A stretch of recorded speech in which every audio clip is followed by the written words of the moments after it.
دکتر پرسیدن که از خطرات اسلیپ برامون بگید.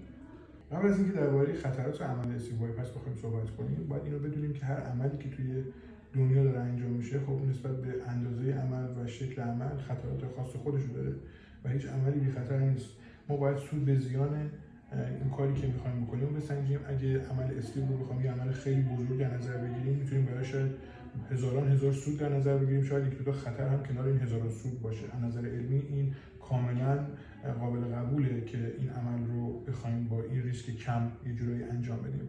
دو تا چیز مهمی که تو عمل اسلیپ بین مردم شایع و واقعا هم هست، یکیش آمبولی هست که باعث تنگی نفس اینا میشه. اینا رو با اقداماتی که قبل از عمل می‌کنیم، آزمایش‌ها، مشاوره‌هایی که انجام میدیم و بررسی‌ها و معایناتی که می‌کنیم و داروهایی که قبل از عمل می‌گیریم تا حدود 1% میاریم پایین و برای مراقبت بعد از عمل این 1% رو کمتر هم می‌کنیم. یه جوری می‌تونیم بگیم شاید از هر 1000 تا مریض 2000 تا مریض بخواد یه نفر دچار آمبولی خیلی ضعیفی بشه کنن که قابل درمان با 1-2 روز درمان.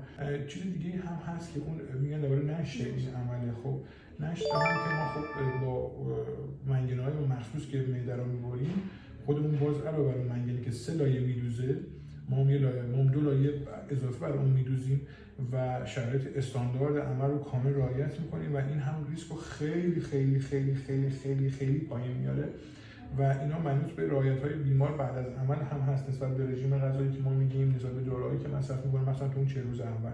وقتی اونا رعایت بشه، ما هم که کارمون رو درست انجام بدیم که خدا رو شکر درست انجام شده، خطر خیلی زیادی مریض رو تهدید نمی‌کنه.